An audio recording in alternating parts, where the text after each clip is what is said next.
saya akan menjelaskan tentang pengelolaan kelas. Pengertian pengelolaan kelas adalah keterampilan guru untuk menciptakan dan memelihara kondisi belajar yang optimal dan mengembalikannya bila terjadi gangguan dalam proses belajar mengajar. Jadi pengelolaan kelas ini untuk tercapainya tujuan dari proses pembelajaran itu sendiri, agar siswa dapat dengan baik menjalankan proses pembelajaran. Selanjutnya ada prinsip-prinsip pengelolaan belajar. Yang pertama ada hangat dan antusias. Yang kedua ada tantangan. Selanjutnya bervariasi. Yang keempat keluasan. Yang kelima ada penekanan pada hal-hal positif. Dan yang terakhir ada penanaman disiplin diri.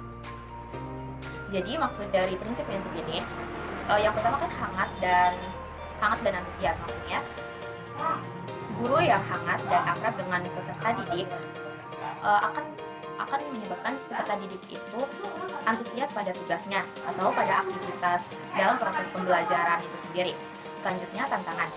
Penggunaan kata-kata, tindakan, cara kerja atau bahan-bahan yang menantang akan meningkatkan semangat peserta didik untuk melakukan proses pembelajaran. Selanjutnya bervariasi. Penggunaan alat atau media seperti alat bantu, gaya mengajar guru,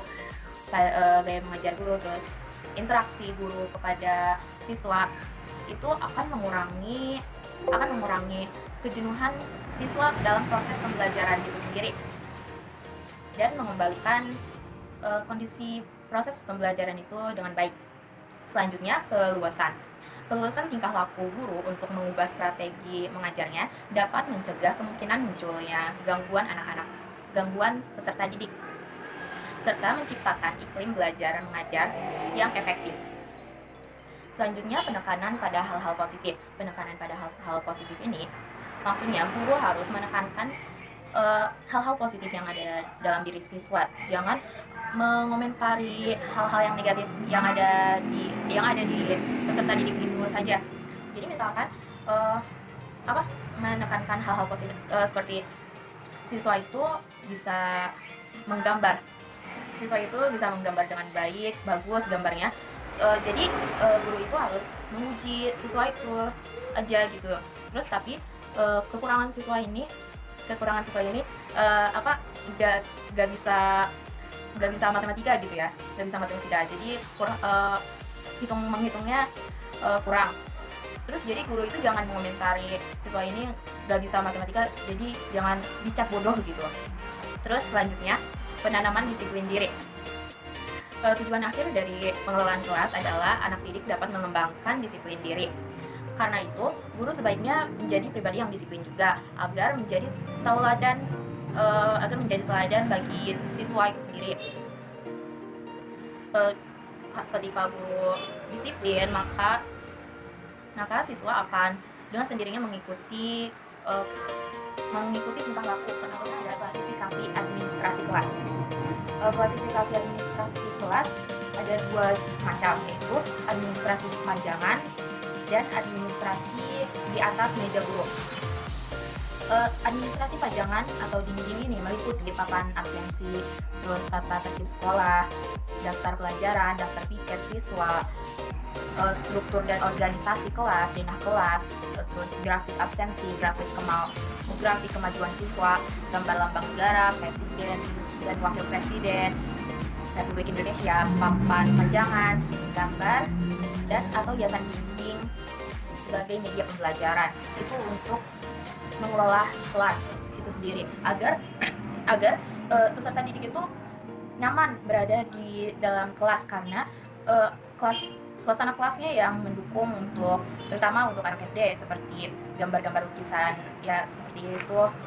Terus yang kedua ada administrasi di atas meja guru, meliputi program semester, program tahunan, program jangka pendek, program jangka menengah, program jangka panjang, program remedial, terus program pengayaan, silabus, RPP, KKM, analisis pemetaan SK atau KD, pemetaan SK atau KD, terus jurnal pembelajaran.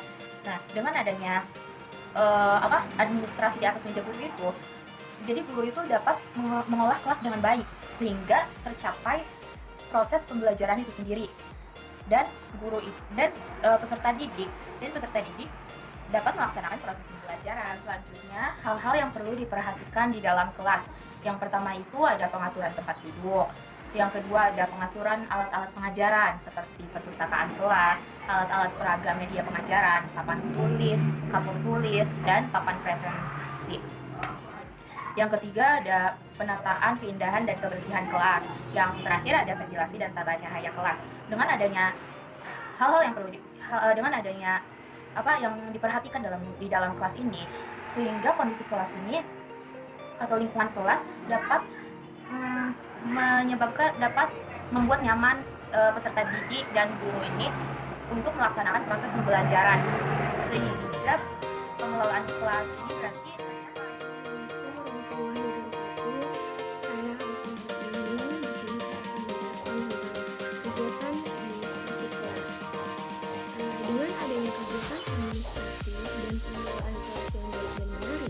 dapat mendorong siswa untuk belajar lebih baik dan memungkinkan tercapainya hasil yang baik pula.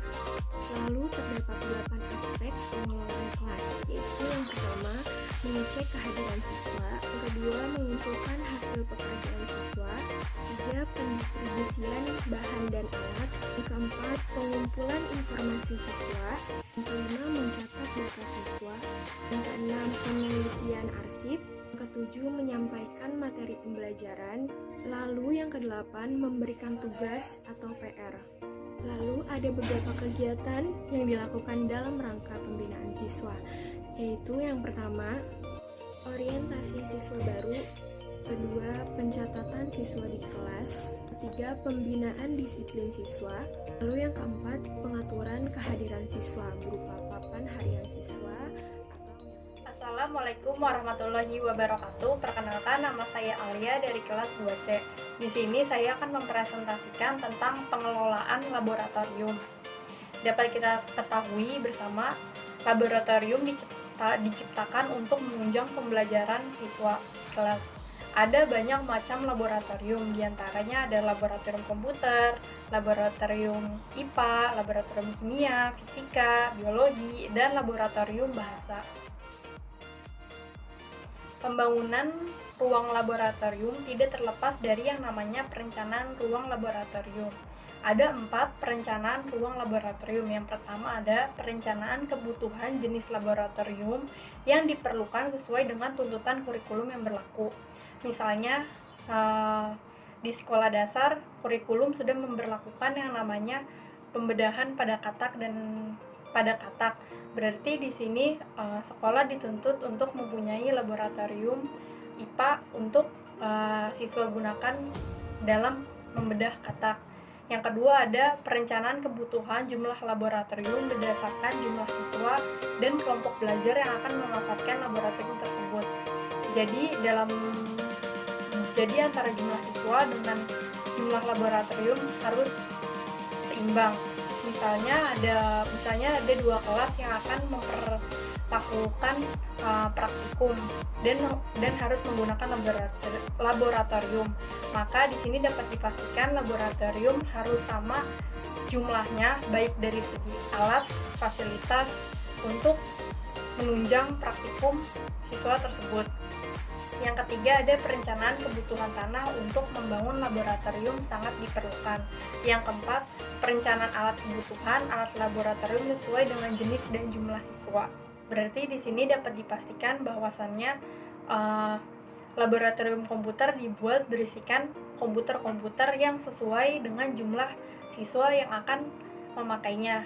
Misalnya, laboratorium komputer di suatu sekolah akan dipergunakan oleh 36 siswa. Berarti dalam laboratorium tersebut harus mempunyai 36 atau lebih. Selanjutnya di sini saya akan membahas tentang struktur organisasi laboratorium. Laboratorium tentu saja dalam sekolah yang pertama bertanggung jawab adalah kepala sekolah. Setelah itu tanggung jawab dipegang oleh wakil kepala sekolah.